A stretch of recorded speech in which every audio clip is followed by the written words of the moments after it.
This is the Evan Ginzburg Show at VillageConnectionRadio.com, Village Connection Network. Jim Savali, our engineer and owner at the helm, and he's with us for my year-end show. And, of course, we want to wish everybody a happy, healthy, prosperous 2019, and let's hope it's better than the brutal year we just left behind.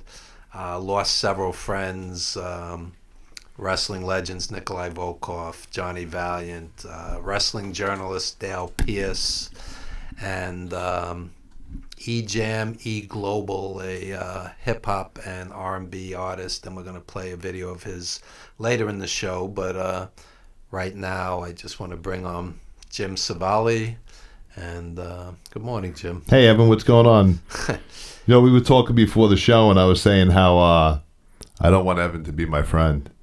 Because all my friends are dropping dead. That's a weird thing to say, right? You know, I don't want this guy to be my friend because, just we can be friends. Just don't actually call me your friend. That's right. You know, that's right. Yeah, it's very hard losing folk, and I also believe that luck runs in cycles, and yes. It's been a few bad years in a row. So I'm hoping that 2019 will be a big one for Village Connection, which is expanding. And tell us about that. Well, it's expanding, Evan, because, can you believe how long you've been here? I mean, how long have you been here? Since the late 50s. No, that's been a while, right? Yeah, it's been about since 2017, late 2017. So going into 2019. You know, good shows bring good shows, and I knew that if I got the Evan Ginzburg Show on the station, that it would add credibility to the station, and would attract more shows. And I think the plan worked out good. We have 24 shows now. Well, I appreciate that. And speaking of good people, we're going to have media expert Erica A. later in the show. We're going to talk about the best movies and TV of 2018. Oops. Oh, I'm sorry about that, Evan. I just wanted to see if we were all awake. Good. We have 24 shows now. Wow. I'm sorry. So, a little technical difficulty there. It is live radio, glitches and all. Yeah. But that's the problem with morning shows. You know, you're not fully. I used to do 3 a.m. radio at WBAI FM for 16 years, and we're sitting in the studio one night, and all of a sudden there's a blackout. Yeah, no, I remember you told me our this. engineer, the late, great Fred Giabold, went, "We have no power." And we're sitting in the pitch black. It's like 4 a.m. You know, well, I would say looking at each other, but we couldn't because it was pitch black. We're just sitting in a dark studio. So when you do live radio or live TV or both, anything could happen at any moment. And but I would honestly say 19 out of 20 times it's pretty smooth. Yeah. We have this down to a science. You know, every time we do a show, I find something new, which makes the show easier. But sometimes it takes me a little while to get used to, like in that particular instance. Yeah.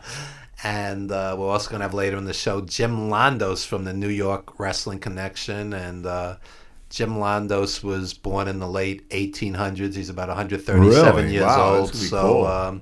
He's quite an athlete. That's some intro for now when the guy comes in. He took the moniker from the late Jim Londos. So and we're also going to have musician Fred Hintz do a live folk set. So nice. Interesting mix of people always as always. Interesting mix on the Evan Ginzburg Show. Yeah, last week we had a Pulitzer-nominated poet in William S. Peters Sr. and his crew. So, and next week it's going to be all wrestlers from my sponsor, the SWF. So the SWF. Let's make a list of what type of people have been on the Evan Ginzburg Show. We have musicians, poets, actors, poets, wrestlers, writers, rappers. We had a lot. Actors. Oh, you said actors. Yeah, I said actors because they're important. We can say them twice. Yeah. Scream queens. We've had everything. We've had playwrights. Yeah, pretty much. We've had jazz musicians from Germany. That's right. We've had howling blues players from Louisiana who came in just for our show, 16 hours. That's right. Bill Howling Mad Perry and Shy Perry. And sat by patiently for about 5 hours while we rustled through a technical difficulty that was only a 1 second fix when I found it. I've done radio since 1991. Wait, they had radios back then? That's right. That's right. And that show was one of the most memorable because 5 minutes before showtime, I found out that Nikolai Volkov had passed, I remember that. dear friend. So I was very upset, and we got through the show and through the technical difficulties.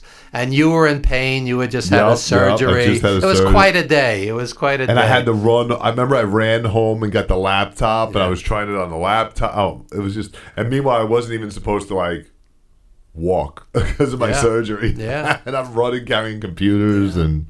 Yeah, it was memorable. And in the middle of the show, I was just telling somebody this story the other day. These were blues players, and I said the blues is Bill and Shy Perry driving 17 hours and having one of their gigs canceled, and the blues is Jim Savali in pain working through a show all day, literally all day because of the tech issues. And the blues is myself finding out that a dear friend died and still doing the show. Yeah, I give you a lot of credit for that because I was here when you found out. And it was quite shocking. I'm not even a big fan. I don't know the man like you did. And I was still shocked, right before the show to hear that, knowing he was your friend. And we muscled through the show. We got it done, and that's professionalism, Yeah, when when life gives you lemons, you try to make lemonade. And it was a great show. These guys are virtuoso musicians. I felt so bad. Remember we were 25 minutes into the show before we found out there was no sound. Yeah. So the show before us. It happened to that show too, but they were here and gone. There was nothing we could do about it. They were canceled. But this show was still happening. And then the guy quit the station. Yeah. Yeah. That might have something to do with it. Oh, man. Yeah, listen. There's some people who can play in a fire, and some people who can't. And we all get along. We all are building something. We all know what's involved. There's always good with bad, especially with live radio. But, there's others who, it's all good. You'll find out. It's the same everywhere. You have to roll with the punches live. Live. Live. Yeah, it's just the way it is. And we were talking earlier in the show about some of the insanity going on social media where people are fixated over 75-year-old song lyrics, Baby It's Cold Outside, or 50-year-old Charlie Brown cartoons. Unreal. The seating arrangement on a 50-year-old Charlie Brown cartoon, which people have way too much time on their hands. Yeah. And I was also saying how at colleges today, the comics have to sign a contract, what they can and can't say. And a comic recently, they pulled the plug on him mid-set. Colleges used to be bastions of free speech. That's where they used to practice their jokes in the colleges, probably, comedians. It's a crazy world that we live in, So I think when people have real problems, like we were just discussing, major surgeries and folk dying, and I just thought of this while you were talking about that. It's kind of like okay, so Bill Cosby bought the rights to the Little Rascals, and then he thought they were racist. No, that was Amos and Andy. Wait, what? Yeah, Bill Cosby put the axe on Amos and Andy. It wasn't not the Rascals. No, who put the axe on Little Rascals? Little Rascals are still seen. Wait, are you sure? I'm sure. Okay. Live radio, we can't check this out. Yeah. Bill Cosby had it in for Amos and Andy. I was schooled. Yeah. And some people, my friend who's written a half dozen books included, Jeff Archer, feel that Amos and Andy was not a negative stereotype because, inevitably they won. They were smarter than whoever, they were dealing with. And look, you have to prioritize things. A 75-year-old song lyric should not be at the top of your priority list. There are real problems. 75 years ago, people were very innocent. So they weren't writing rape songs. You know what I'm saying? They were writing an innocent song. The songwriter's daughter said that was nonsense. Yeah. Okay. So it's crazy out there, folks. And we welcome your comments and opinions, too. And what's interesting is I lean towards the left and Jim leans more towards the right. And we're friends and we get along. And my first guest coming up in just a few minutes, Jim Landos, is, ex-military, leans towards the right also. And we never let any of our differences get in the way of a long-standing friendship. And, people see the world differently. And I tell people all the time, the way you think is not right or wrong. The way you think, you're the product of your environment. You're the product of your parents. You're the product of your religion. You're the product of your teachers. You're the product of your society. Okay? American society tells you to go shop. Asian society tells you to save. Yep. You're looking at the world differently. My wife is Korean. So it's not that I'm right, you're wrong, you're right, I'm wrong. You're the product of your experiences.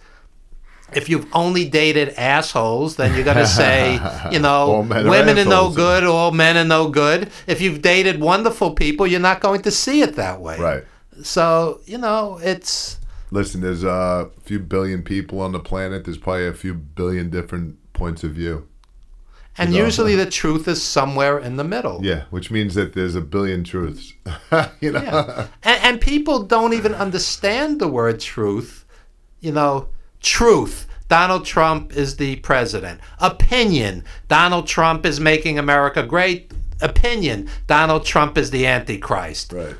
The truth is he's the president. Right. They don't even understand the difference between opinion and fact. Scary world, man. I got to tell you.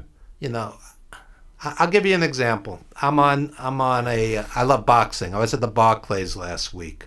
So, an actual riot broke out in front of me. Really? It was insane. It was like in a Western, like a barroom brawl. These 12 geniuses are punching each other in the face and head.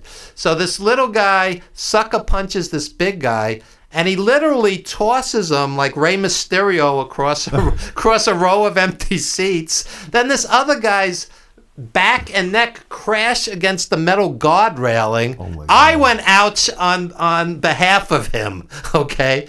So these were Hispanic and white guys pummeling each other. God knows why. So me and the black guys were just watching this like it's a show. Crazy. So anyway, I love boxing. I'm following boxing 45 years. So of course, I know nothing because of ageism. You're out of touch. You're living in the past. You know nothing. 45 years of watching and attending mean nothing. Right. So I said Triple G beat Canelo the first fight. Canelo won barely the second fight. And this guy he just fought, Rocky, it was basically consumer fraud. It was such a mismatch. So this guy starts with, "You just hate Mexicans." I'm like, where did this come from? It's like, because I rooted for Triple G doesn't mean I hate. That's ridiculous. If anything, I'm the guy on social media fighting against xenophobia. Right.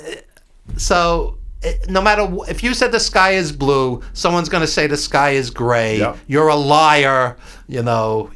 It's crazy. So this all leads to, and I was saying this to Jim before, my New Year's resolution is to not battle politics. Do it, Evan. I'm really going to try. We'll all going to call you on it if you don't. Call me out on it. It's like when someone gives up smoking. If they smoke, you're going to say, "Hey, bro, you said you were going to quit smoking."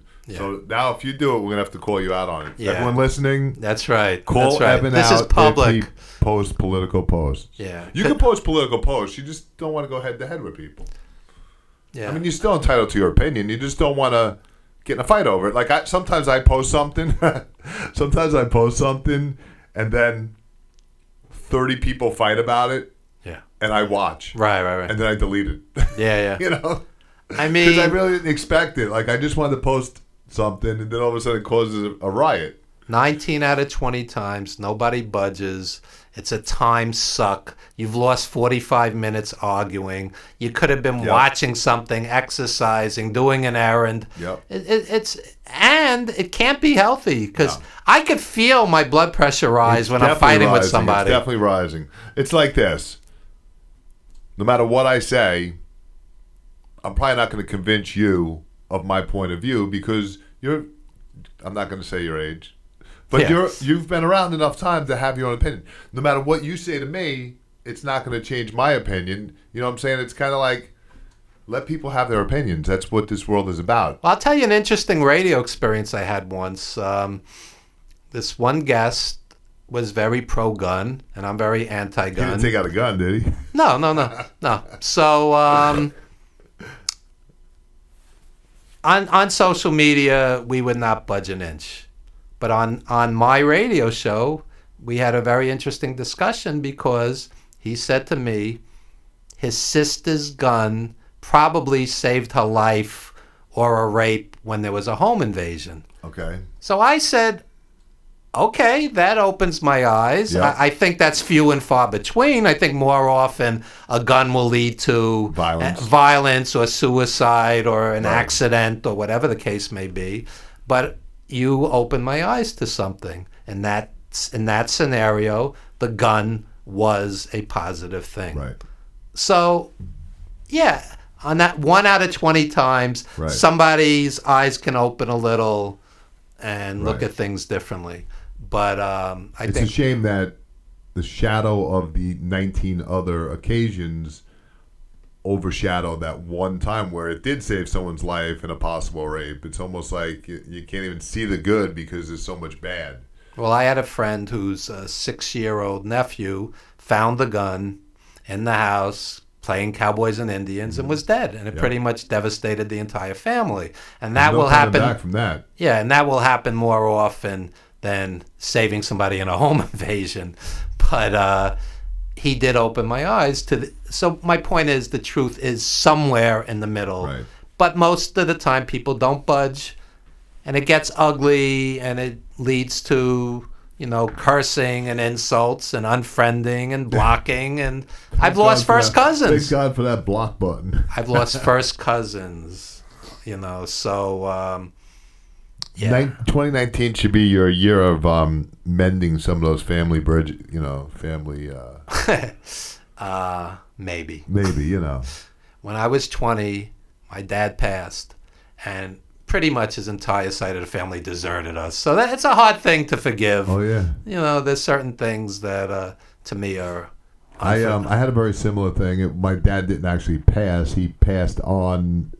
He just left us behind. I'm saying he moved on, and same thing. Yeah, it's family stuff. The whole family moved. He moved to North Carolina. The whole family moved with him. That's like the old joke. That's like the old joke. I came home from school. My parents moved. Yeah. Terrible. Yeah. I never heard from him again until social media, and then they all thought that they could mend the bridge because now they had this bridge. You know what I'm saying? Like, hey, wait a minute. That was 45 years ago. You all left us. So I'm just gonna forgive you over a text message. I don't think so. I went to my uncle's funeral a few years back. And there were all these relatives. I literally didn't know who they were. Yeah, that's pretty I hadn't sad. seen anybody in 30, 40 years. I'm like, I don't know this guy. So we all went out to lunch and we did the spiel. We're gonna stay in touch every year. Yeah. Yeah, we're gonna stay in touch. We're gonna get together. Haven't seen him since. Yeah. I'll see him at the next funeral. Yep. So it's a shame. You can choose your friends. You can't choose your family or whatever that old cliche is. Yep. And blood is not thicker than water, that one. Yeah, I mean, I love my friends. I don't necessarily love all my relatives. Right. But, boy, this is a happy year-end Because friends show. is a choice, you know. Friends, it's a choice. You're choosing to have that person as a friend. Family, you don't really have a choice. It's like, I'm going to my family. I hate my cousin. I have to see them. You know.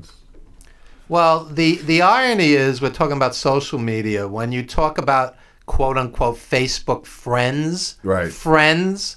How many of these people would visit you if you were in the hospital? Oh, yeah. How many of these people would loan you a few bucks if you needed it? How many of these people would really be there for you? It's nice that they say happy birthday or whatever the case may be. And some are friends, Yep. but I have 5,000 Facebook friends. I can assure you I won't have 5,000 people at my funeral. Right. You Maybe. know? You never know. I mean, it's a little unrealistic. It almost cheapens the word friend. Yes, it does. It definitely does. But I consider Monty and the Pharaoh friends. They are check good out guys. check out their wrestling show Thursdays at 8:05. And what else would you like to plug on the station? I just got to say that I'm very grateful for this past year. I mean, we went from 0 to 60. In the literally, year. you went from 0 shows to 24? Yeah. That's pretty impressive. I mean, basically, well, I guess when you started was the start of me getting a bunch of shows. So whenever that was, a year and however many it was months late ago. 2017, right? So it was about a little over a year ago. And, yeah, in that much time, we went from, you know, I was going through surgeries. I had me and Steve Miller. That was it. We were doing shows. Steve Miller and I butt heads on politics as well. But I like the guy, you know. Yeah.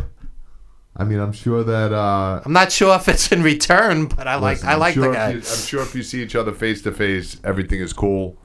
You know, it's not...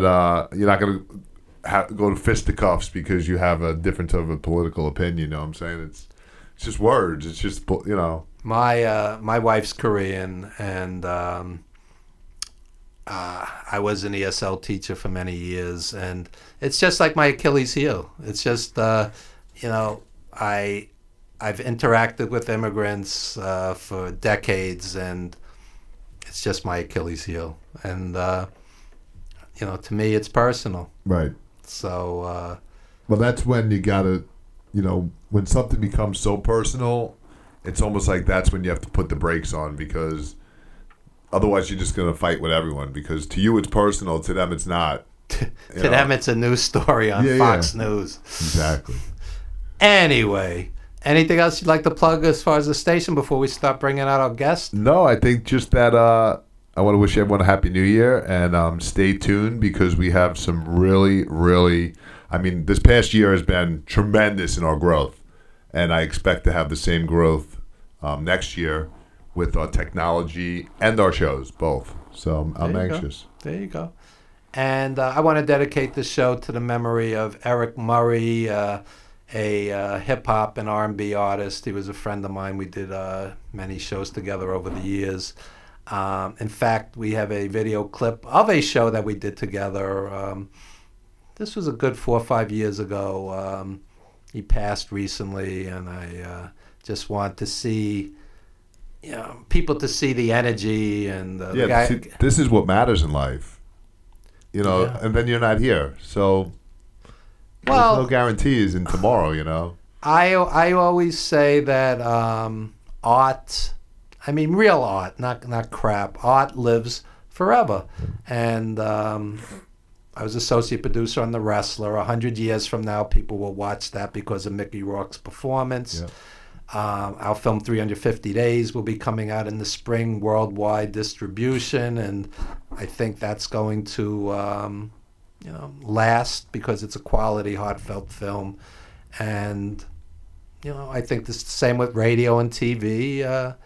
You know, you turn on these nostalgia channels and you're watching TV from 50, 60, 70 crazy. years ago. Yep. You know, so these actors will live forever. Yep. Sometimes I always say when somebody's very, very charismatic, like I watch Roddy Piper or Dusty Rhodes or somebody, and you can't even believe they're dead because it's like they're so charismatic, you can't connect the two. No one can run from it. Yeah. That's why people should enjoy each other. Yep. Follow your muse. Yep. Live every day like it's last. I'm trying to think how many cliches I could throw out. They're all like true, but every one of them's true. And this guy, like, we didn't even tell everyone how old this guy was. He was 52 He was only years old. 52, yeah. That's younger than me. Yeah. I mean, like, not that people younger than me can't die, but when you say how vibrant this guy was, I consider myself a vibrant guy. It's not going to protect me from dying. Hey, Johnny Valiant was walking to the bus stop, got hit by a vehicle and died. You know, anything could happen to anybody. Nobody's waking up this morning, jumping in the shower, thinking today's my last day. Nope. You know, and it happens. So I'm not saying this to bum people out. I'm saying this, you know, for the new year. You know, do what you love. The money will come later. Do what you love. Follow your muse. You know, be good to people and don't settle. Right. Don't settle. You know, there's a reason, you know, there's an opioid epidemic. There's a reason, you know, there's alcoholism and morbid obesity. People aren't happy. Right. Do what you love, okay? Don't do things just for money. Do things because you're passionate about it. Do things because it's meaningful. That's why you surround yourself with people like Pam Roth, who are vibrant. You know, Right. You know, don't do some corporate thing that's soul killing that you hate every day of your life. Take a chance. Take a chance. It's not. This is your one and only shot. There's Right. no reruns. No do-overs. No do-overs. And with that out of the way, we're going to show E-Jam, E-Global, R.I.P., and we're going to bring our first guest out in just a few. Y'all ready? And I say, yo, you know, ready, bounce, ready, bounce, ready, bounce, ready. Unite to jam.com. Come on, bounce, everybody, bounce, come on, bounce. Stop the music, hold the press, real MC, in the check, I don't know what you say. Universal, E-Jam, E-Global, come up in the game, no, I do it how I post. Name of the game is cream, for me and all of the team, we get the king of the cream. Now the body, get you by side, on the roller, and I get you by side, in the club, in the club, in the club, in the club, in the club, on the scene, with a dream, on a whip, bounce, in the street, come on, bounce it, come on, whip, bounce, the ultimate. You ready for reggae? Miss up, selector, don't you cut it. Little man, E-Jam is the microphone checker. Most high protectors in this landscape. Everyone inside, just there, the chosen one selected. I wanna hit my energy right into you. Cause a fusion, and that's the interception for all you reptilians. Call million, class at you from opposite directions. Come on, bounce, bounce, bounce, wave your hand, bounce. Hold on, ladies in the house, let me hear you say, ow. Fellas, fellas, fellas, make some noise. Let me hear you say, ho. Y'all ready? When we roll up in the spot, in the spot, in the club, in the club, in the club. On the street, on the street, in the whip, in the whip,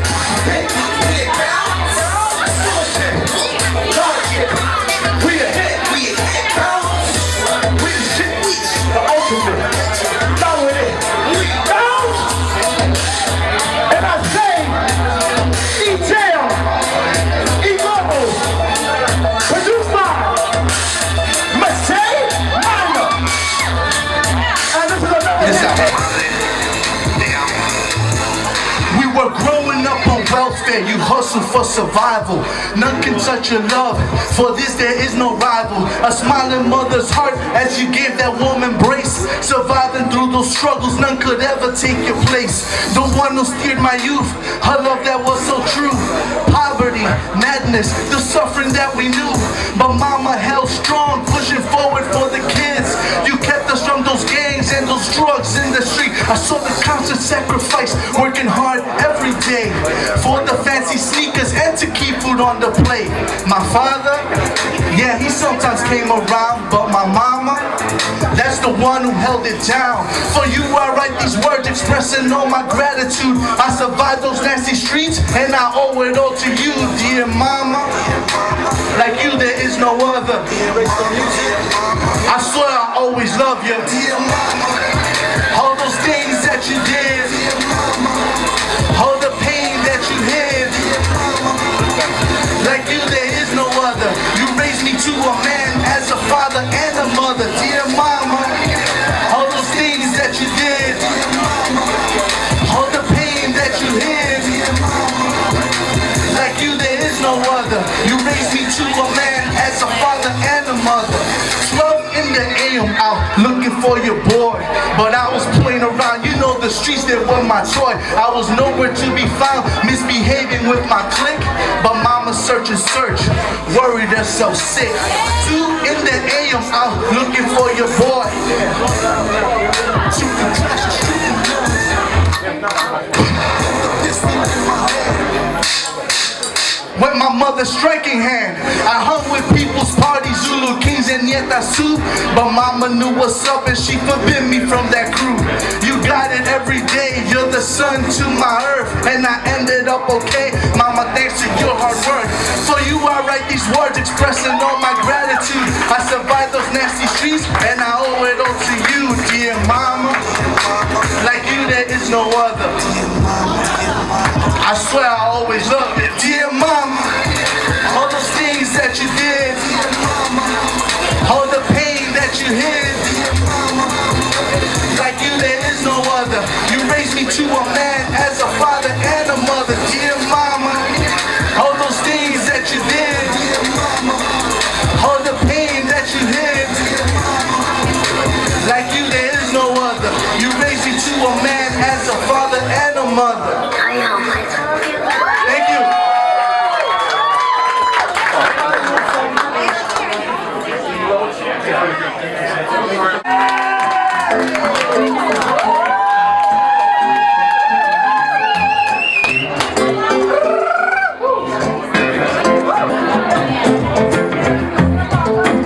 Evan Ginzburg back with the Evan Ginzburg Show at villageconnectionradio.com. That was eJam, eGlobal. And we are joined by now the Director of Client Services with the New York Wrestling Connection, Jim Londos. How are you, Jim? Great Jim Lundis. The great Jim Londos. The great. That's right. That's right. And you are looking great for somebody 137 years old. That's right. That's right. Thank you. And tell us your secret. Vitamins. Vitamins, okay. And what vitamins do you? I don't know. Baskin Robbins you have in front of you. I don't know. What do you recommend? Steroids. Yeah. Lots of them. Yeah. Okay. Okay. So tell us about the great Jim Londos. For those who don't know their wrestling history. Well, the great Jim Lundis was born before the turn of the century, the last century. Was the greatest wrestler that ever lived that people don't know. And why do you say that? What makes somebody the greatest? Because Vince is saying Cena is. Yeah. Well, he actually drew more than Cena. He Really? was actually a shooter. And he actually held the NWA championship for over 10 years. Wow. And no one knows who he is. Why is that? Wrestling fans' memories are very short. Yeah, I think it started with Hogan in '84, pretty much. Probably before that. I'm saying most fans. Yeah. Most fans think of wrestling as starting with Rock and Wrestling and Hogan and Hulkamania, and I don't think they have any sense of history, particularly going back to the late 1800s, early 1900s. Yeah. Gotch, Hackenschmidt, and all of those guys. And is there a lot of footage of Jim Londos in existence? There is some footage. Actually, you go on YouTube, type in Jim Londos, there's actually more than you would think. Some of the great matches that he had in Greece, where he actually drew over 100,000 people. 100,000 people. You know who worked in front of 100,000 people? Butcher Paul Vachon. He went to India and he wrestled in front of 100,000 people. Yeah. Yeah. Matter of fact, you can go on YouTube and you'll see it. Wow. So out of the thousands upon thousands of wrestlers throughout history, and you're talking literally 125 years plus, why is Jim Londos the gentleman that, whose moniker that you took out of all the wrestlers? What impresses you the most about him? Because I'm no expert, believe me. Oh, well, first of all, I come from Greek descent. Okay. Number one. But you could have said John Tolos or Spiros Arion. I mean, Right, why the Jim thing is, Londos? Because he was the greatest wrestler that everybody forgot. People know who Tolos is. People know who actually even the Flying Greek, Mike Pappas. Yeah. Right, I interviewed Mike Pappas and John Tolos. Yeah, Yeah, Mike yeah. Pappas is a great guy, by the way. Yeah, yeah. And Tolos was a great guy. Both Chris and John. Yeah. But going back to what we were discussing, why? Because people don't remember who they are, and people don't appreciate history. I'm a history buff, and I like to deal with that space and time, especially in wrestling, when I don't want to say when men were men, but when wrestling was wrestling. Yeah. It was sort of a work shoot at that particular time, but there was a lot more shooting, meaning it was real than it is now. At what point did it go from shoot to work? Because it's kind of blurry. It's actually very blurry. It was always a work thrown in there somewhere. Interesting.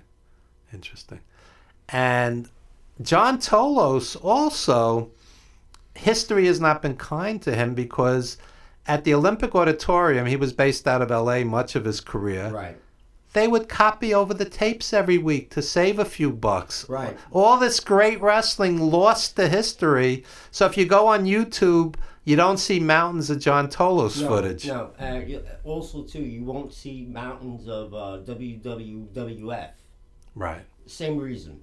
Capital Wrestling Federation. I'm going back to the 70s, early 70s. That stuff that we used to watch on Channel 41, Quasente Uno and Quasente Siete. Lucha Libre from the Olympic Auditorium. I grew up on the Olympic show, Championship Wrestling from Florida, IWA, all the great stuff, yeah. Joe Pedicino. Yeah, and Tolos was one of my, I would say, honestly, Tolos is one of my all-time favorite heels. I love that guy. Great talker, not a huge guy, but this guy put bodies in seats. Tolos wasn't a small guy. He's maybe 6 feet, 5'11". He Yeah, wasn't he was very well put by together. today's standards, he wasn't a huge guy. You go back. By today's standards, I mean, you take a look at some of the big guys back then, or even at the turn of the century. A big guy was 5'10", 230 pounds. Yeah. You know, now you got guys that are 6'7", 340. Right. Tolos, people forget, his match with Blassie was on closed circuit TV before WrestleMania. It was really technically the first pay-per-view, and it was a huge draw, and they had a tremendous feud, Blassie and Tolos. And that's where that's where Tolos supposedly blinded him. Yeah. Blassie, and Blassie stayed in his house for weeks and weeks and weeks and played it. I hate talking about it, but yeah, that's what happened. Back in the kayfabe days, yeah. Same with Junkyard Dog in Bill Watts' territory. The Freebirds blinded him, and they were like, stay away from the public, Well, the same sell thing it. happened with the Sandman in ECW. The same storyline. Interesting.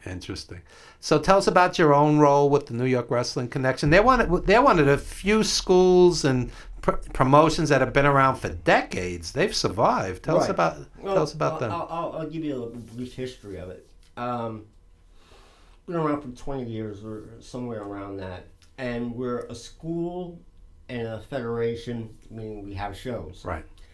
And when I say we have a school, we actually have a school. We go in there, people train to be professional wrestlers. And they perform on our show. We've sent a number of people to the big leagues, WWE. And tell us who. Okay, just to name a few: Tony Nese, Matt Stryker, Mike Mondo, Zack Ryder, Kurt Hawkins, Trent Beretta. I mean, a lot of people. Trent Beretta's been doing great in New Japan, Right. Ring of Honor. Big time guy. Yeah. Right. yeah. And we just had a kid picked up from New Japan. I saw him yesterday. Alex. Why do you think Zack Ryder's been basically forgotten in WWE? He's a great talent with charisma. I don't know. I can't answer that. I mean, they have guys, who can't touch him. I don't get it. I just don't get it. It's like you never see the guy. I don't know. Yeah. I can't tell you. But then again, I'm biased. Right. But you're right. He absolutely is a great talent. I would consider us a double A federation. Like you would take a look at baseball. Right. Double A team. Because bigger federations come in and they pick from our guys. And they take them, they retrain them, and they bring them into their fold and train them to wrestle the way they want them to. But not contrary, but the way we operate is different. A person is not going to get into the ring unless they're ready, Right. unless they know how to work. And when I say work, not only the physical aspects of it, but the mental aspects of it. And when I say mental aspects of it, they have to know how to cut a promo, they have to know how to work, they have to know how to sell, they have to know a lot of things. And that's what makes us different, and that's why we have the eyes and ears of some of the big How do you federations. teach somebody to cut a good promo? Because as a radio guy who's also been involved with wrestling, I find either somebody's a good talker or they just can't. Right, that's true, to some extent. But a lot of things come with knowledge. If someone's not a good talker, someone can't speak properly, you can train them. I mean, in order to cut a promo, there's certain things that you have to do. There are certain aspects to giving a heel promo. There are certain aspects to Sure. giving a face promo. Sure. But you always have to get out the name of the arena, The date, time, the date, Yeah. and things like that. the opponent. Right. Johnny Valiant told me in the old days, the Valiant brothers with Lou Albano, basically they would go, August 1st, Philadelphia Spectrum, you're wrestling Dean Ho and Tony Gurria. Boom, total improv. Total improv on the Exactly. spot. Yeah. I mean, I could do it. You could do it. Yeah, I could do it. Yeah, I mean, I was as coming in here. I was When I get in the ring with that 137-year-old fossil Jim Londos on February 1st at the New York Wrestling Connection, I will put you in that figure 4 and it'll be over. Let me tell you something, Ginzburg. When I see you in that ring, I'm going to take you and I'm going to snap you like a popsicle stick and throw you. Do you understand? It's going to be January 26th at NYWC at 435 Brook Avenue. Do you understand? Do you understand? I'm going to take you and there's going to be nothing left of you but an ink spot, a grease spot on that mat. That's right. You missed the birth of your mother and father. Don't miss this match. That's right. That's right. So why can't some of these kids do that? It's not. You know, like you said, some people are born with it, some people aren't. But the thing is, you know, we train somebody to have that sort of ability, or at least get them closer to it. Yeah. And I've been to your. At the beginning of each new year, you have a very special event with weapons inside a cage. Tell us about that. That's a wild That's event. the Psycho Circus. That's going to be in February this year. And basically, that's when all titles are going to be on the line. And everything we do throughout the year builds up to that final event. And that's the big blow-off. It's a wild scene. I It mean, is there's a wild weapons scene. in the cage. and- Yeah, right. And that's the big blow-off. But everything builds up to that. Like next month is the final event before the Psycho Circus. It's called Sideshow. It's going to be January 26th, Saturday, 7 o'clock. And And what's the main event? I'm not sure. Okay. That's a good question. All right. You embarrassed me, Ginzburg. Well, I was just curious. Now I'm going to break kayfabe. But it builds up to the final event. And that's what happens. And that's the big show. That's where fans literally are hanging from the rafters. Yeah, I've been there. It's a wild scene. It's almost like you speak about great Greek wrestlers. It's almost like the gladiators. You know, they're in this cage and it's surrounded by like a mob of people. It's intense. I've been there several times. It's great. Right, and that's the big thing, and that's where, like, people guys who we haven't seen all year, guys who we haven't seen in 10 years, we see.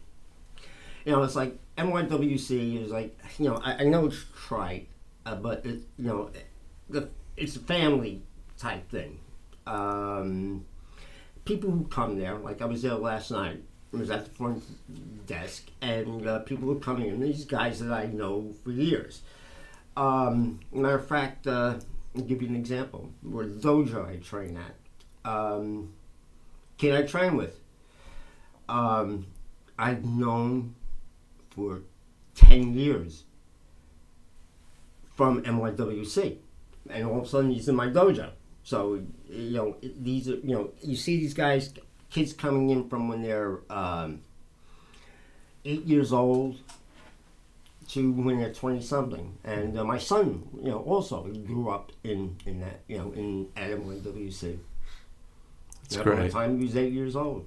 I think by today's standards, for a school and a promotion to survive 20 years, it's a remarkable accomplishment, because I would guesstimate that 95% plus indie promotions go by the wayside. I've personally seen promoters lose vast fortunes.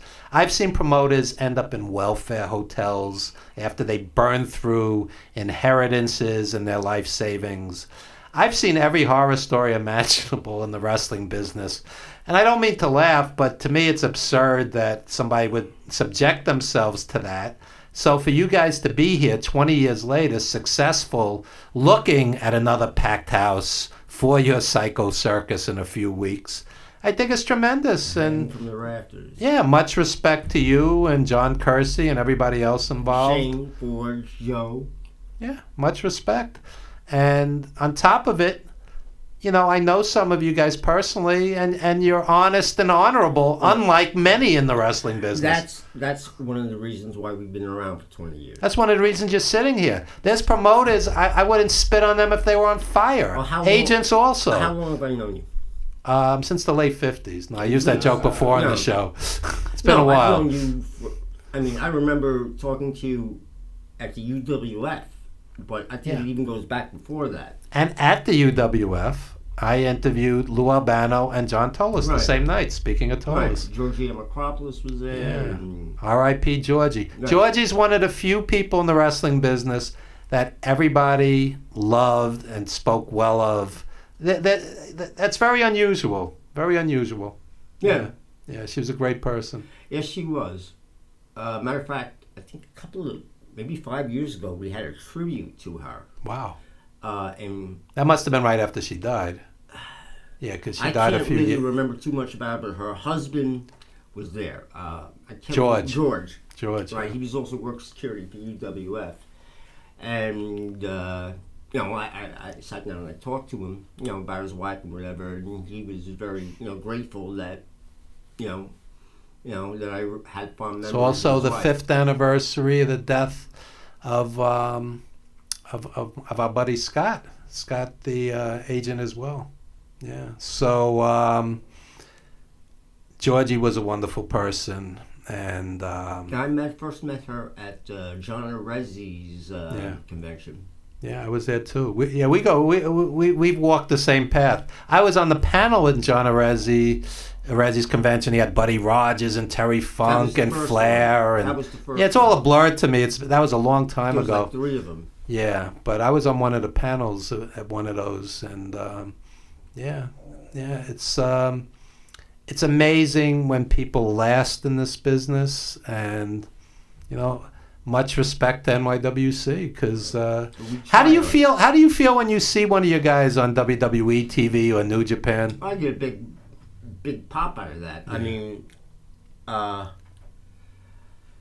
couple of days ago, Wednesday, Mike Verner was on NXT. I mean, I got a huge pop on it. NXT Wednesday. Actually, Mitch Werner, that's what they called him. Watch it. NYWC. He's one of our guys. Okay. He's done my show in the past, yeah. Oh, really? Yeah. He's a great guy. Wow. Awesome. Anything you'd like to plug? Any upcoming? No, just NYWC. For information with the school and also with events, go to nywc.com. We're in Deer Park. That's where the school is, and that's where we run events. Take a look at next month, Saturday the 26th, for a sideshow, which is the last event before the Psycho Circus. It's going to be a good show. And Psycho Circus, of course, in February.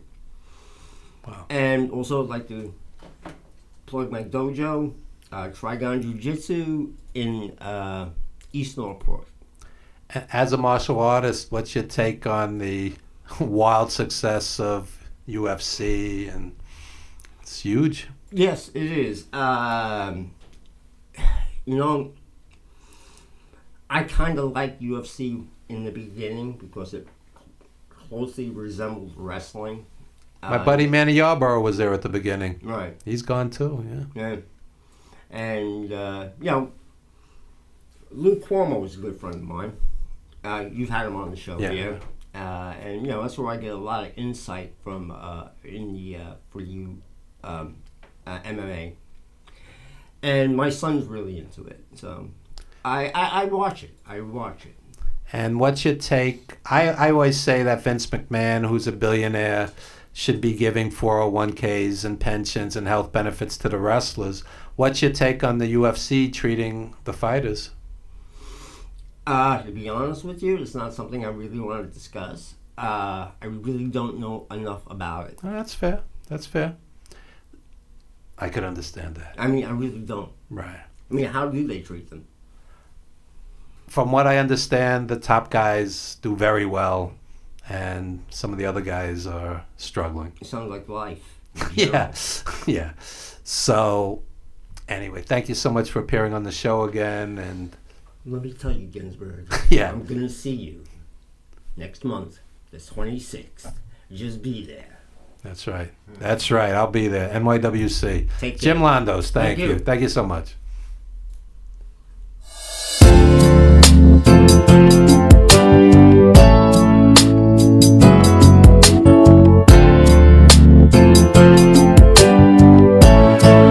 Gotta get back to you.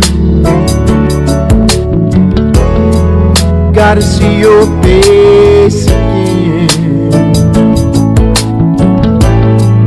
Gotta get back to you. It's what I gotta do to be me again.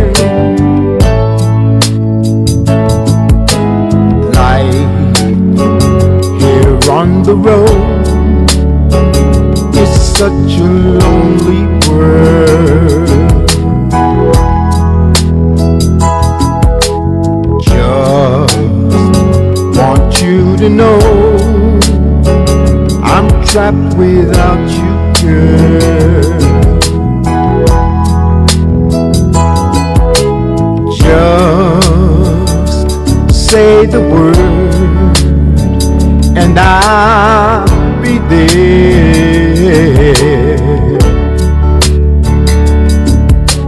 Give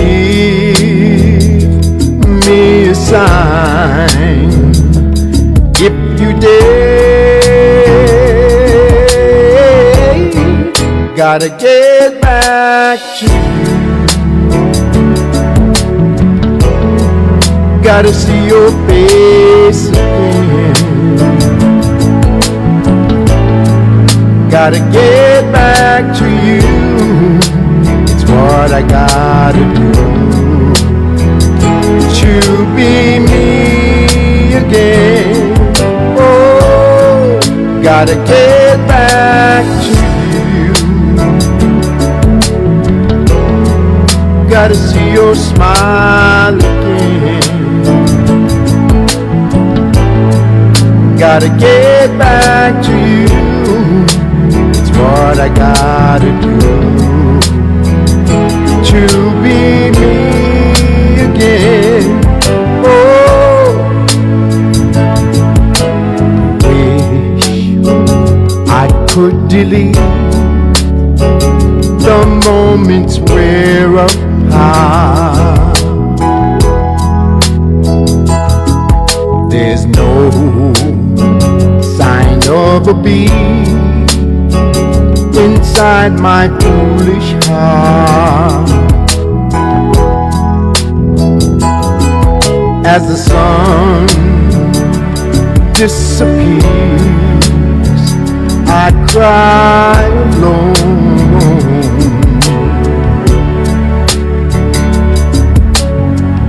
I count the tears till I'm home, sweet home. Gotta get back to you. Gotta see your face again. Gotta get back to you. It's what I gotta do to be me again. Oh, gotta get back to you. Gotta see your smile again. Gotta get back to you. It's what I gotta do to be free again. Oh,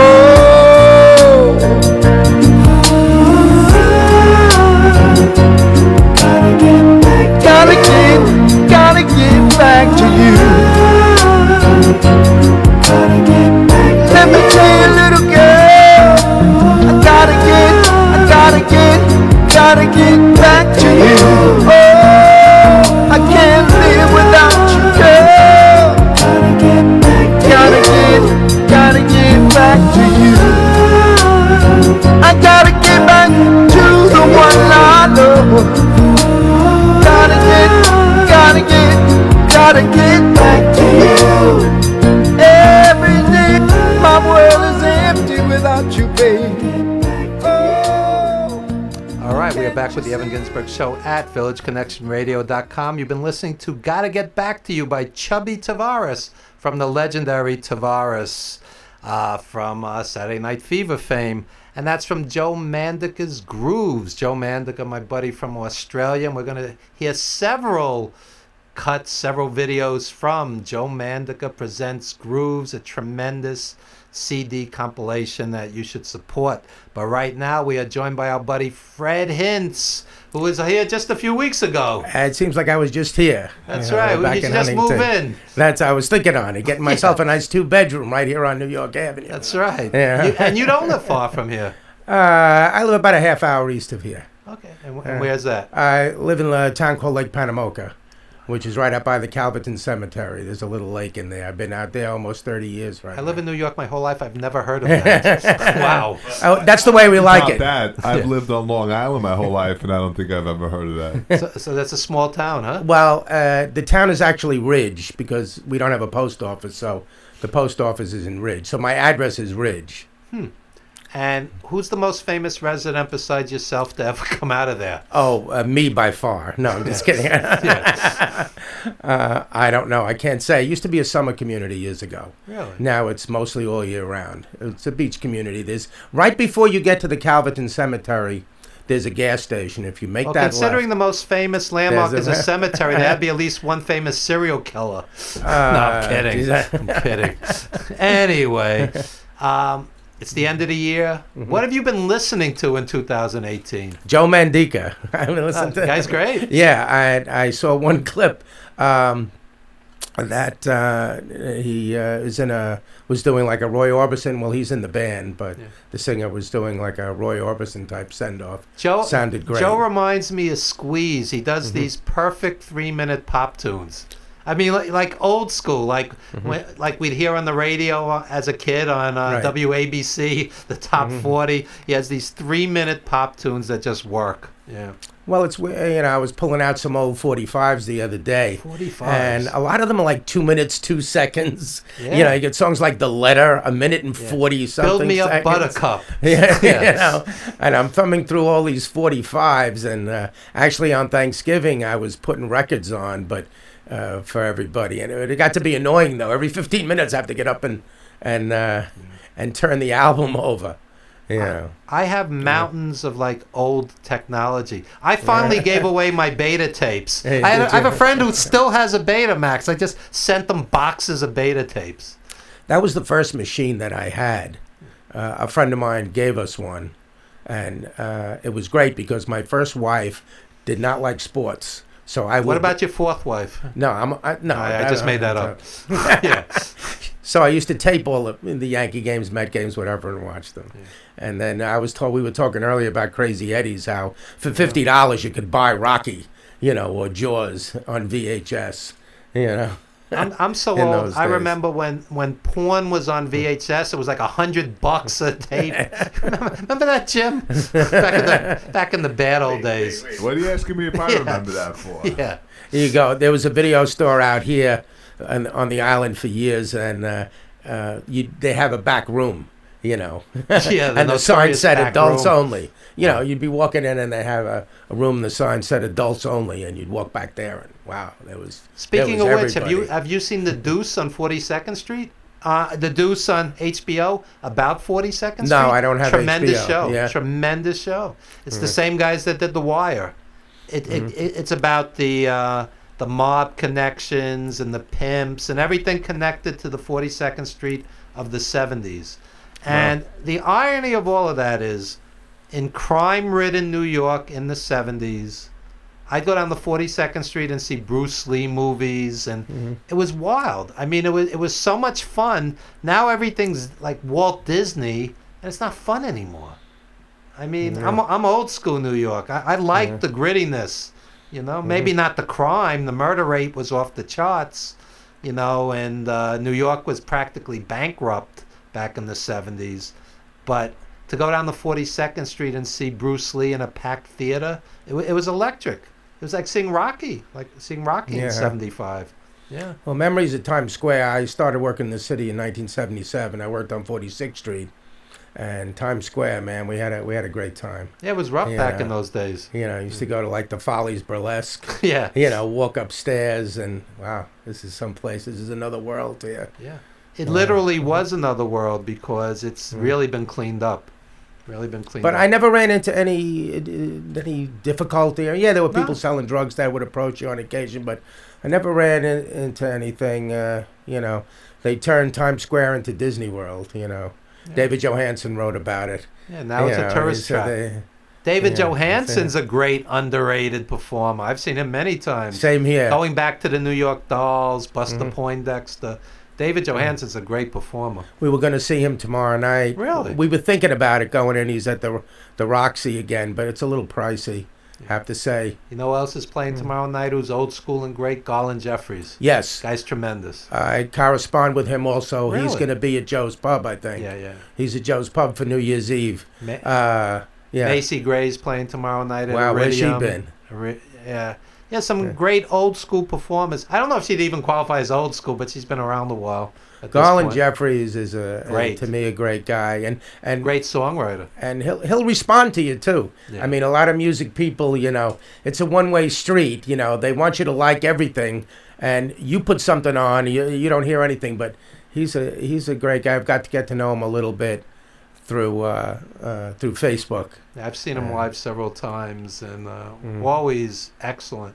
And what's great about him is, I guess you qualify it as rock, but it kind of transcends all genres. He does everything. I mean, he's very eclectic. He's a tremendous artist. Again, he's one of these guys that, he'll play in front of 20 people or 2,000 people. He's out there plugging away. Well, he has a passionate following, and I think there's a lot of ageism in the music business. He's not a kid anymore, but guy's a tremendous artist. I mean, on all levels. He could singer, songwriter. Well, you can see him reasonably. David Johansen, it's a $195 cover.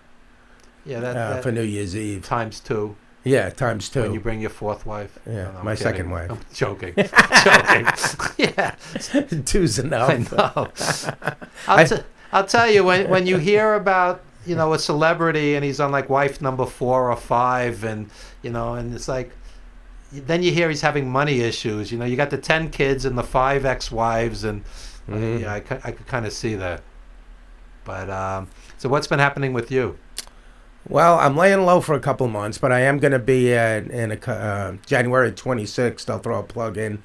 Last time I was talking about Frank's Hideaway in Woodbury. January 26th. Right. That's so funny, because our last guest was plugging a wrestling show January 26th. Oh, yeah? Wow. So now we're giving our eclectic viewers a choice. Yeah. Well, if you don't get a chance to see me, definitely go there. One Saturday night, they have entertainment every Saturday, and it's you do have to make a reservation. It's only about 10 minutes from here, and they have some pretty prominent people there, like Gloria Estefan's guitar player is playing there next week. I mean, they have people that that are great to listen to. That's great. And so that's my next gig, and then I'm trying to get the YouTube channel together. It is together, and I want to put a few more things on it. And last year was one of my best years, I have to say. Not that I keep track of these things, Right. But what were some highlights? Highlights: playing at Frank's Hideaway, playing at the Beach Pub up here in Centerport. Again, people are coming out for these shows, which is great. It's difficult to get people to come out. There's something very special about live music and interacting with friends and meeting new people, and you can't spend your life sitting in front of a TV. I mean, go out and be part of something. I tell people I book these shows. The motivation behind it is to get people together. Yeah. Whether to see me or somebody else, and it just gives an excuse for people to get together for a couple hours, and have some fun. Absolutely. Yeah. When I'm on my deathbed, I'll think of the live concerts, the live theater, the live wrestling is among the highlights of my life. I don't think the ultimate goal is to sit in front of a TV or computer 24/7. Like too many people do. I'm with you on that. When I was in college, and this is before I was even playing the guitar, we used to go off campus to some of these places. A place called the New Moon Cafe, and you'd walk in, and it was just like somebody's living room. Yeah. Huge room, and there'd be a guy in the middle. You could hear a pin drop, and everybody would just hang there. And of course, in those days, you could smoke. Yeah. Everybody was, and it'd be like. And you could hear a pin drop. And that's another thing. When you go to a club to hear a serious artist, especially a jazz club, people will actually listen. A lot of times at a free outdoor concert, it's like, Bill the mailman and Joe the plumber are singing along, and you're not even hearing, or they're talking through the whole thing, like they're narrating it, or they're standing in front of you and you can't see anything.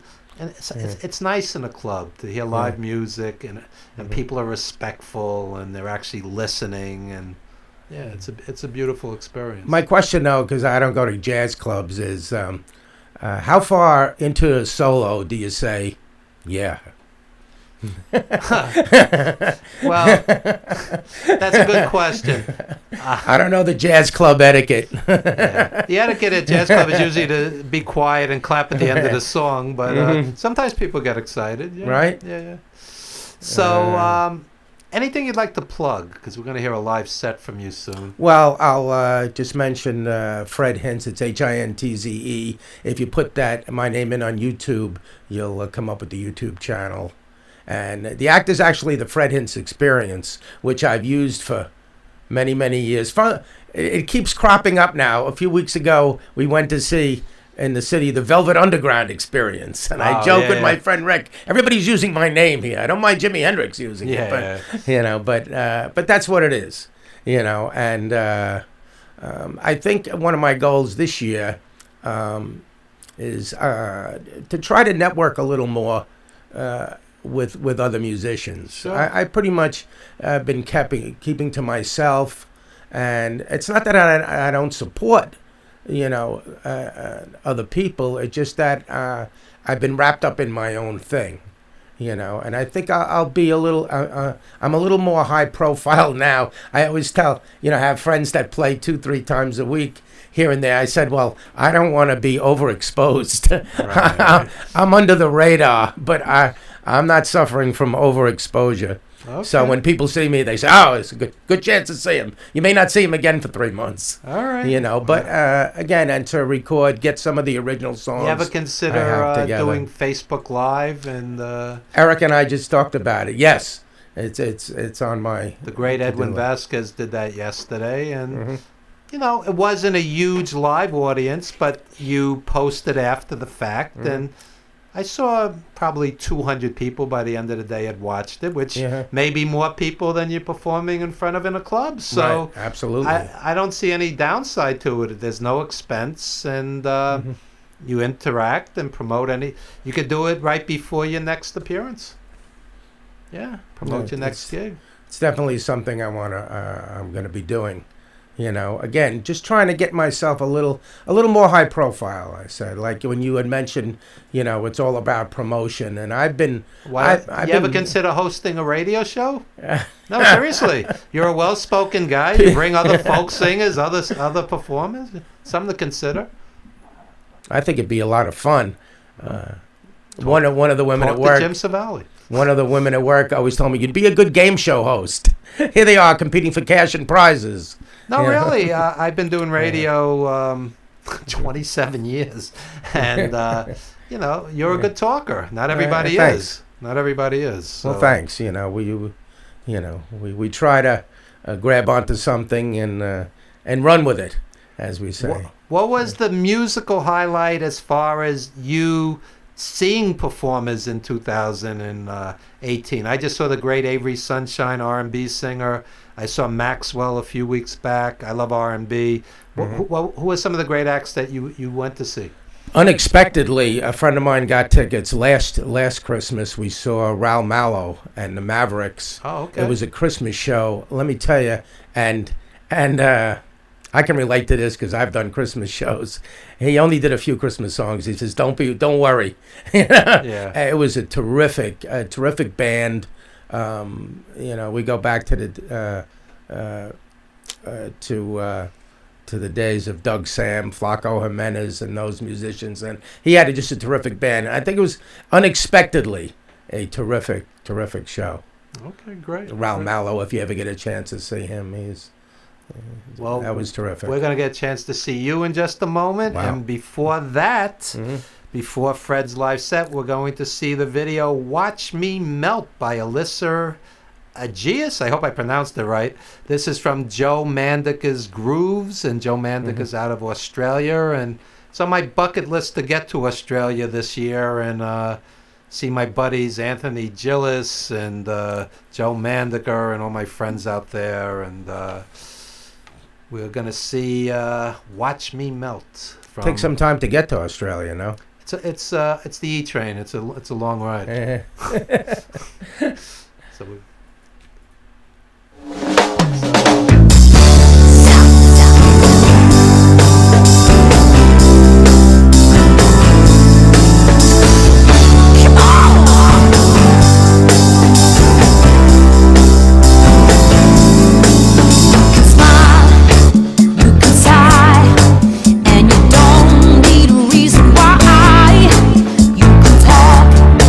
Watch her walk as a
Ginzburg Show at villageconnectionradio.com.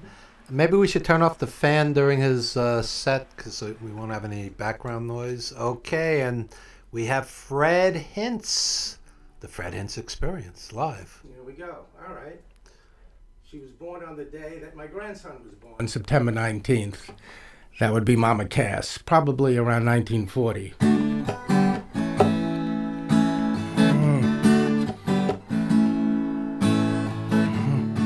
Once I believed that when love came to me, it would be like rocket bells and poetry. But with me and you, it just started quietly and grew.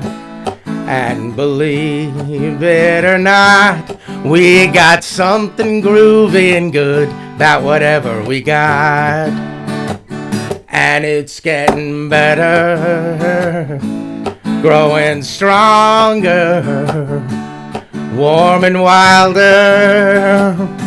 It's getting better every day, better every day. I don't feel all turned on and starry-eyed. Just found a real commitment deep inside, holding you at night. It just seems kinda natural and right, and it's not hard to see that it's everything that we wanted it to be. And it's getting better, growing stronger, warm and wilder. It's getting better every day, better every day. It's getting better every day. It's getting better every day. It's getting better every day. No, I ain't waiting. No, I ain't waiting. But however long that it takes, the two of us know that it's getting better, growing stronger, warm and wilder. It's getting better every day, better every day. It's getting better every day. It's getting better every day. It's getting better every day. Yeah. Oh, Mama Cass. There you go. All right, we'll try something fairly new, at least new to me.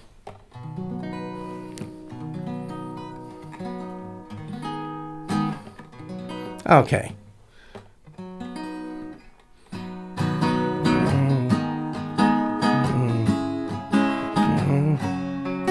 Well, we sat down at the table and we drank our bottle of wine, and it poured around us like a moat, and everyone was happy and it was fine. And I said, haven't I paid my dues by now? Haven't I paid my dues by now? Haven't I paid my dues by now? Don't I have the right to choose? I choose you for all of my time. I choose you 'cause you're funny and kind, and we'll be easy people from now on. Easy people, people. Easy people, people. My house is filled with broken dreams and broken pictures and other people's stuff. In my house we see with Christmas lights, and your TV, it seems to be enough to see what I want to see. 'Cause you be you and baby I'll be me, and we'll be easy people from now on. Easy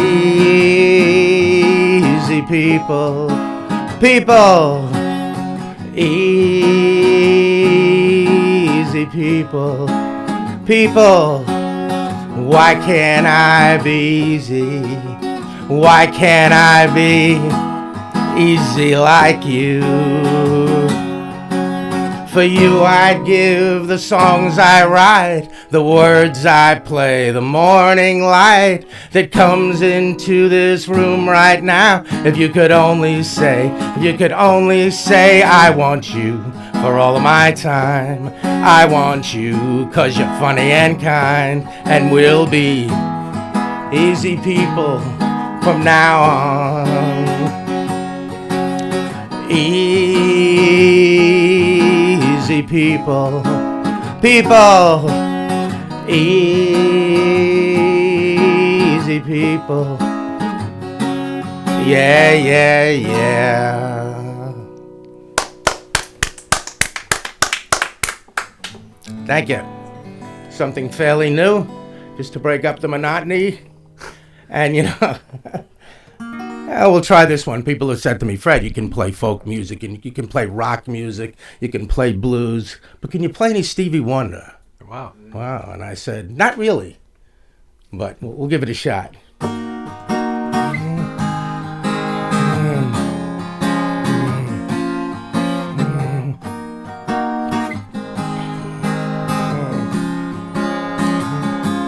Well, like a long, lonely stream, I keep running towards a dream, moving on, moving on. Like a long, dusty road, I get weary from the load, moving on, moving on. 'Cause there's a place in the sun where there's hope for everyone, where my poor restless heart's gotta run. Yes, there's a place in the sun, and before my life is done, gotta find me a place in the sun.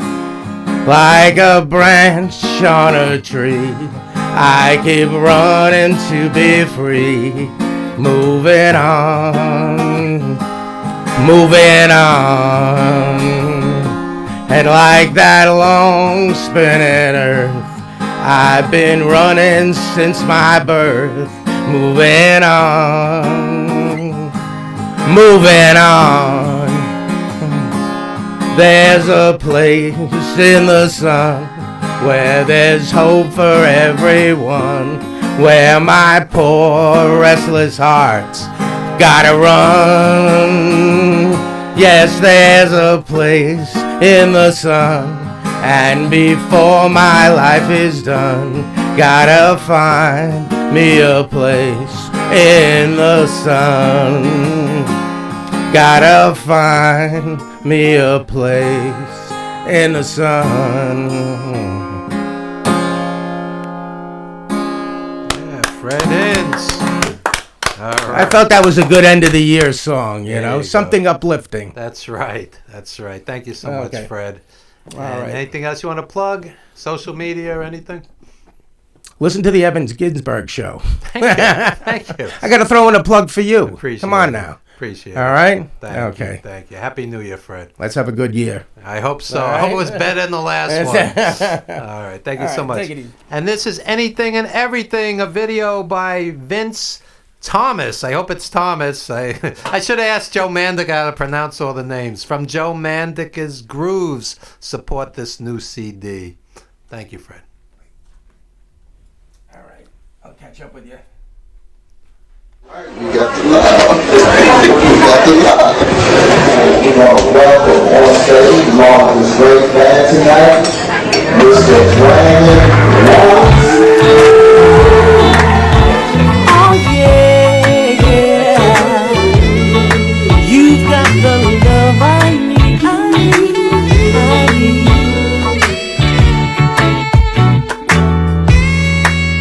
Woo! You've got the love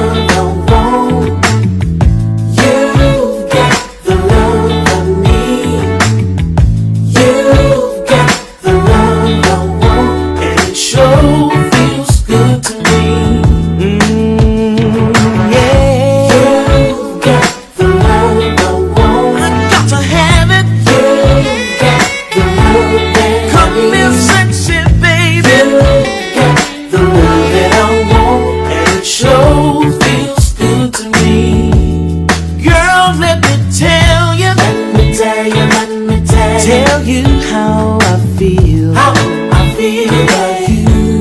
You're one in a million. One in a million. This love we got's very real. Very real. Every morning, you put a smile upon my face.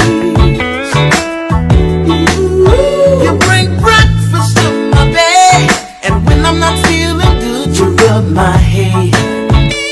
And I like that. When the sun goes down, and there's nobody else around, you keep things together when things ain't going right. And I'm so glad you're in my life, and that's why you've got the love. Oh, you've got the love. You've got the love I need. The love I need. You've got the love I want, and it sure feels good. Feels good to me. You've got the love you want.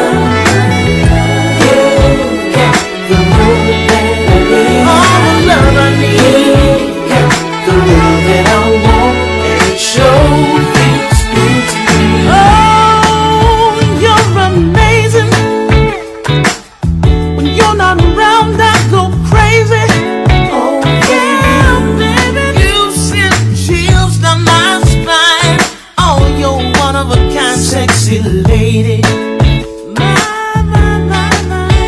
you've got it. Everything I've been looking for, baby. I'm so glad I left my past in the trash. I'm loving you forevermore. When the lights go down, and there's nobody else around,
feels good to me. Love you, baby. You got the love you want. You got the love, baby. Okay, correction. That was You've Got the Love by Brandon Watts. And later in the show, we're going to end with Anything and Everything. And all of this is from Joe Mandica's Grooves, a great CD. All independent singer, songwriters, great artist. And Joe Mandica is a musical genius, my buddy out of Australia. And support him and support Joe Mandica's Grooves. And speaking of support, check out Tunisia My Love by William S. Peters Sr. And we had these great poets on last week. And check out my writing on ProWrestlingStories.com. And without further ado, we have our semi-regular media expert, Erica A. in studio. And it's the end of the year. Here to end the year. That's right. What have you been watching in 2018? Movies, TV? Movies. I got through a few superhero movies, a few old British things. Old British things. What things? The Favorite. Tell us. Well, it's a story. It just came out a few weeks ago. It's a story of during the reign of Queen Anne, where she's the queen and people are fighting for her favorite and for her favor. It was a cute movie. I felt that it didn't get the same airtime in movie theaters. It was really hard to find, and then it was gone. Okay. I mean, I did see it did get some nominations for award shows, but pretty much award season's coming, and that pretty much sets the tone. Golden Globe nominations are out. I think Oscar buzz is already coming, though they haven't actually officially listed it. Am I the only white guy in America that prefers the BET Awards and the Soul Train Awards to the Grammys, Tonys, and Oscars? Oh, I like the Soul Train Awards. I like the BET Awards. I also like some of the other things. I also enjoy some of the sports awards that they do. I like award shows as much as anyone. Do you root against Meryl Streep? Because I happen to like her, but after the 18th Oscar, give somebody else a No, shot. I don't. I think I just sort of ignore that category and go, oh, Meryl Streep It's like category. the Meryl Streep category. It's they go, an we honor need a to- woman, Yes. Meryl Streep. Well, it's an honor to be nominated with her. That's right. That's right. And I've been watching I'm Dying Up Here. On Showtime. On Showtime, about the stand-up comedians of the 70s, based on the real-life comedians like Richard Pryor and Elaine Boozler. And it's a tremendous show. There's scenes in there that are so heart-wrenching because the comedians are all tortured human beings with miserable childhoods. So they get up on stage and it's almost, I'm not saying every comedian in 2018, but on this particular show, They've all had it way too tough. Tortured souls. But it's a great, great show, and it's very powerful. And Brad Garrett, of all people, who we associate more with sitcoms, this guy's a tremendous actor. Well, plenty of sitcom people are comedians. Sure. You look at shows all throughout the 70s, the 80s, the 90s, even the 2000s. But, I mean, this is a heavy drama, and this guy's really tormented, and tremendous performance. So when I think of who should win an award this year for TV, Well, a lot of Garrett. the award shows now added TV to it so that it's more open to that, considering the streaming services, the cable providers, and the networks. I find it interesting, the choices that we have. It really is a golden age of TV. A movie Or like, just of entertainment in general. Absolutely. A movie like Roma, which is on everybody's top 10 or top 20 list, you could go see it in the theater, or you could watch it in your living room on Netflix.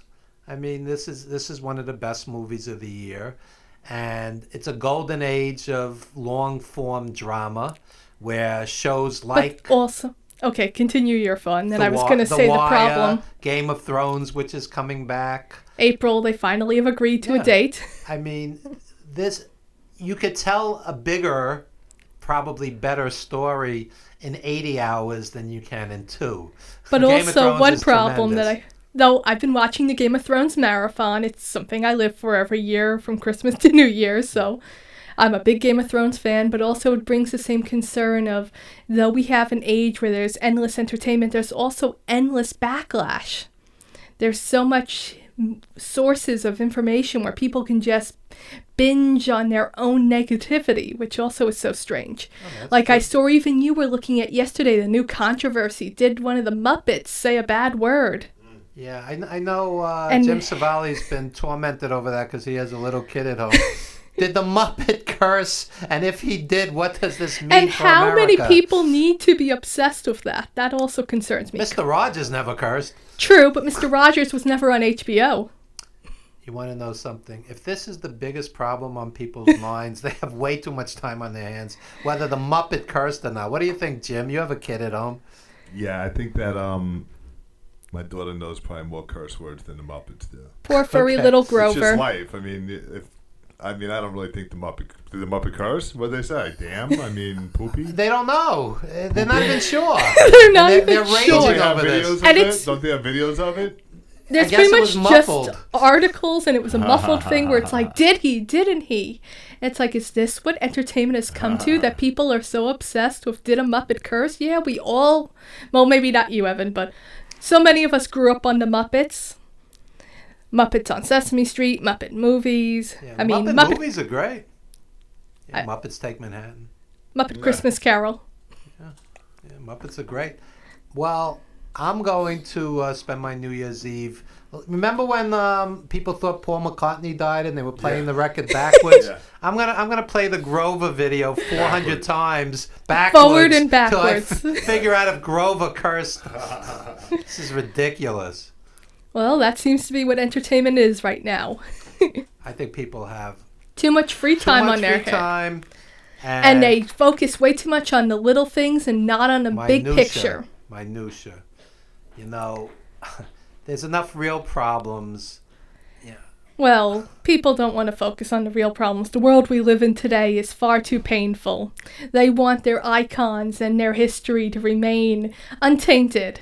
This is as big of a controversy as when I lost Pee Wee Herman when I was like 4 years old when they took him off the air. And it's like no one would explain to a child what actually happened. But nope, no one could touch it for like 20 years with a 10-foot pole. Pee Wee made it to Broadway. Yeah. Pee Wee's iconic. After 2 decades of not being Pee Wee Herman. So what's his story now? He's acting in various roles, right? Well, he did that, I believe, through the 90s, but now he's Pee Wee Herman again. Where? I think still on his show. I think I believe it went to the London stage and it might have went to other cities. I see. Okay. So he's basically touring with that. And I mean, there's plenty of stuff out there that's new too. Like? Well, I'm waiting for Gotham 2 weeks away. A thing they held hostage from us they didn't premiere it in the fall like everything. I have friends like Brett Anderson, Sir Style from the wrestling world who acts on Gotham. Gotham is pretty good that way. They hire lots of different sources. And they also do lots of open casting for extras, I've heard.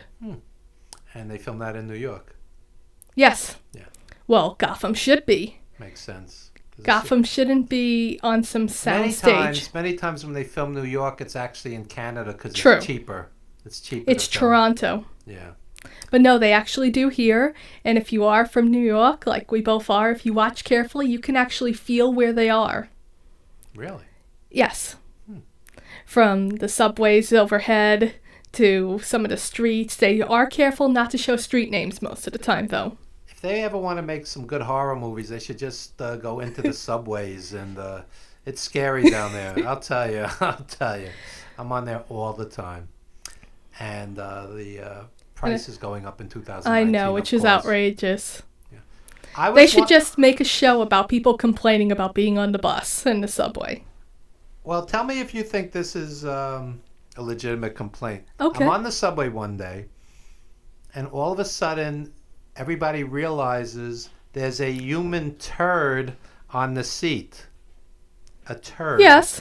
And people started fleeing and shrieking like in Godzilla movies. Everybody was running to Well, the I'm other sure side someone of took out their cell phone and decided to feed the masses with this silliness. Wait, because I that's was what just entertainment I was is. just walking down the hall, and I think I heard something about a human turd. I was on the subway, and there was a human turd on the subway seat. And when everybody realized what it was, they started running and shrieking like an. I'd be far it's more like in worried if it was a Caddyshack. snake.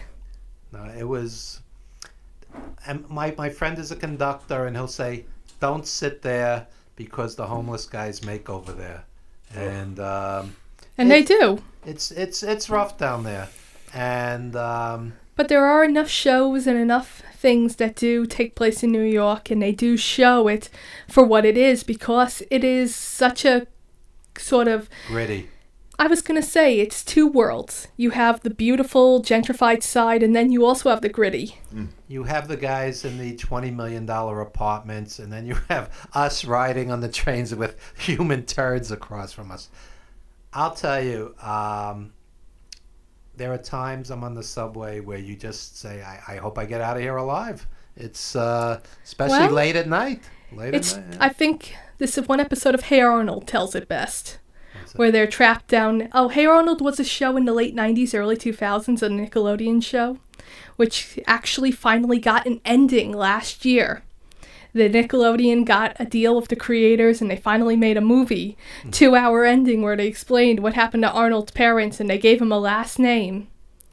But they had an episode where the children actually went exploring, and they left, and they said, we've got to get home, let's get on the subway. And it's like, don't go below ground. When the sun goes down, you stay above ground. Wow. And meanwhile, the subway train stops, and they are on this train with this claustrophobic woman and this homeless guy who keeps yelling, "Get off my train!" And eventually they do get out of there. But I think, when I think of the subway, I guess that's a good picture of how to paint exactly what it could be like from the youngest level. 14% of America's homeless live in New York, which is one of the richest cities in the world. Which is why people can't afford to live here anymore and are homeless. Exactly. And not everything looks like that show that was on last season with Alan Cummings. I can't remember what it was called. It eventually is going to come back to the air. I found it unwatchable. It's like a mystery show. Or many other shows that paint New York as this sky rise with glass and people walking around in an occasional tree. The Wall Street boys are getting $200,000 Christmas bonuses, and you got guys. My friend's a conductor. He says there's families with children riding the subways all night back and forth. And they take the trains that are underground as opposed to the 7 train, which is above ground. Because it's warmer. And it's disgraceful that in a city where the average rent for a 1-bedroom apartment is $3,800 or so a month, that... Okay, I was just going to think 3,000, but... $3,800 a month in Manhattan, that you have thousands upon thousands of homeless. And really, something needs to be done. Something needs to be done. Well, maybe if Bull comes back in the spring, considering what the controversy with that was, they might, because I found this season be very controversial. No idea what you're talking about. You've never seen Bull? No, I haven't. Bull is a guy who's a lawyer. It's on Channel 2, CBS, and they covered so many not interesting, but almost really dark controversy this season, from the construction and the lack of construction on New York City and how the United States is crumbling. They killed off one of their characters. The bridge fell out from under her. They did an episode on the Me Too. They've done a few, and now it's actually, the show itself is under scrutiny from its star. Well, apparently the star, who did many shows in the past, has this weird habit of quoting, oh, I lost his name. Neither one of you know about this? I never watched it. No, about the controversy. Bull. The star was the guy, he was on NCIS for a while, he was on Dark Angel, he was one of the bad guys on Charmed back in the day. Michael something. He's my favorite. You know, Michael Weatherly. Thank you. I was just going to say that, Michael Weatherly. Yes, and how now people are like, oh, this is a terrible thing, and he was like, he doesn't actually say it to women. He just says weird, inappropriate things, apparently. Allegedly. No, so he doesn't allege it. He admits to it. He admits to it that he likes quoting old movies and that he says weird quotes at the end of a scene. Okay. And that now Elijah Dushku let it leak out that she was upset with what he was saying, and it went into the public, and they're like, oh no, should we take it off the air? And it's like, I don't know if they should. I can't even comment on it. I know nothing about this. Okay, well, the show was a pretty good show, and I had followed his career for many years, and I was like, oh, there he is. He has a new show. I'm actually watching it. And it's in its 3rd or 4th season, and I don't know if he'll be back in the spring, but it does cover actual things. He's a lawyer. I discussed it when it first aired, and you said, what's it about? I'm like, it's a guy who bullshits, who pretty much who isn't a lawyer. He's a scientist who studies courtrooms and trials, and he's a trial scientist, and he has lawyers who work for him, and they try to win cases. I was speaking with Jim before the show, saying how between Fire Stick, Amazon Prime, there is more Roku, than God out there. Netflix. I'm happier on 2, 4, 5, 7, 9, 11. You can't make a dent in the content. I love Ovation also, but what do we need to see? 2019. If you had to tell people 5 shows or 5 movies that they need to see, what would it be? They need to catch up on the last 2 seasons of X Company. on Ovation. I have no idea what that is. That's why I never talk about what is Ovation. this? I don't talk about the. I don't talk about that. I don't talk There's so about many Miss shows you don't Fisher's. even know they exist. Miss What is Fisher's that? Mysteries. I don't talk about Versailles. I don't talk about their other show that was like during World War II where they were coding with a computer. You have I think Erica needs her own show. All this information. What? Where I just list 500 shows for an hour? You have a best friend, and you want to. X enlighten Company them. is about What's a five shows they need to Okay. They need to go back to Gotham. They need to catch up on Outlander. They need to go see.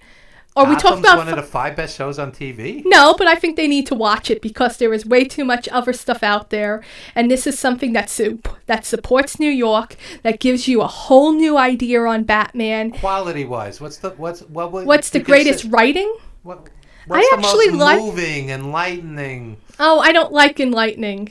The world is dark enough. I like cheerful, and I like out Gotham's there. not cheerful. No, it's not, but people keep coming back from the dead. It's like, oh, good, my character's back. You don't Okay. have a Jon Snow moment where you're like, they killed Jon Snow 4 years ago. Game of Thrones isn't cheerful. They killed the whole wedding party. Yes, they did, more than once. Yeah. 5 shows. Five shows. What's your highest recommendation, regardless of? Oh, nothing gets that high of a recommendation right now.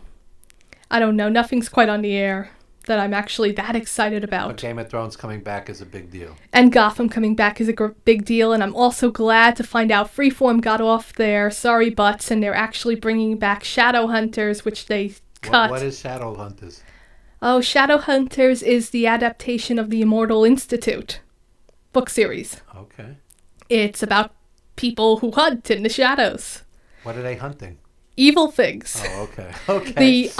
They're fighting the underworld, the creatures of the vampires, the werewolves, the demons, and these creatures that I've never heard of that are sort of like fairies, except they're evil fairies.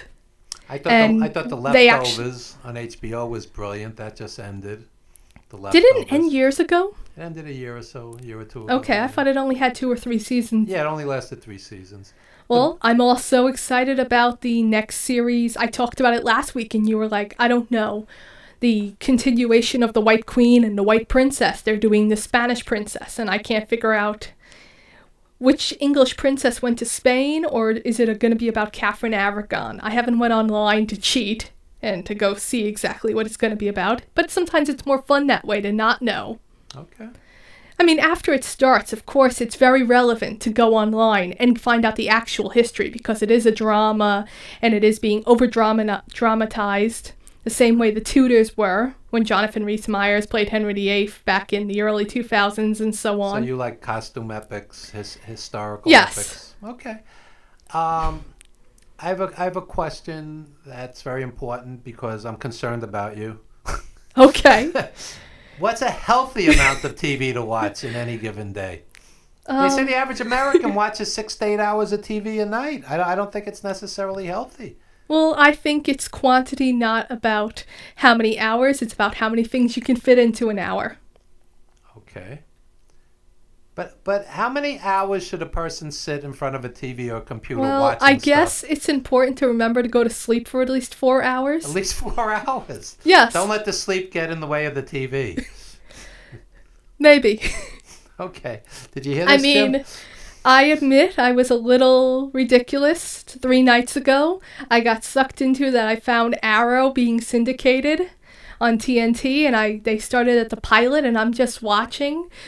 Also because it's moved so far away from its original concept, and also just because I couldn't believe how young they all looked.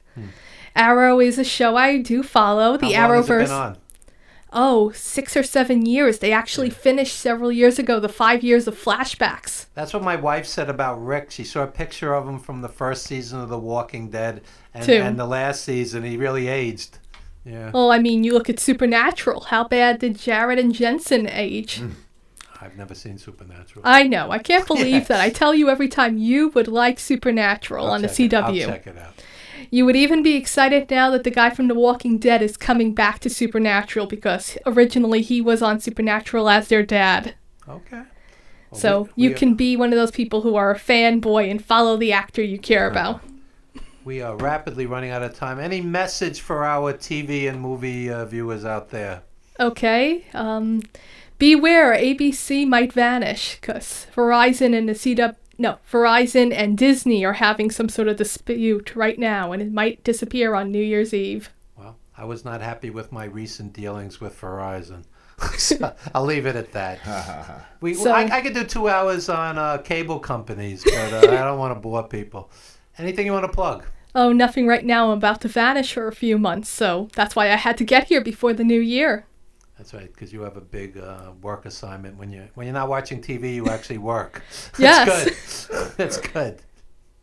Okay. Erica Ray, thank you so much. Thank you. Happy New Year, everyone. That's right. Happy New Year, everyone. And we're going to end with Anything and Everything by Vince Thomas, once again from Joe Mandica's Grooves. Wishing everybody a happy and healthy and prosperous and safe. And what else, Jim? What am I missing? New Year. Prosperous, safe, and enjoyable New Year. And creative. Free of political posts. That's right. I'm going to wean myself of... and negativity. Battling people endlessly on Facebook because it's fruitless. Battle Batman instead. It's a lot more useful. You'll always come back. I'm going to watch 80 hours of Gotham instead of fighting on Facebook. And then Supernatural. Which is more like 500 hours. Yeah, so I'm going to put 580 hours into those 2 shows and stop fighting on Facebook. And get some ovation in. They didn't even have time for the Battle of the Nutcrackers because they were too busy with shows. I have no idea what you're talking about, but we're going to end on that. Thank you, Erica.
on.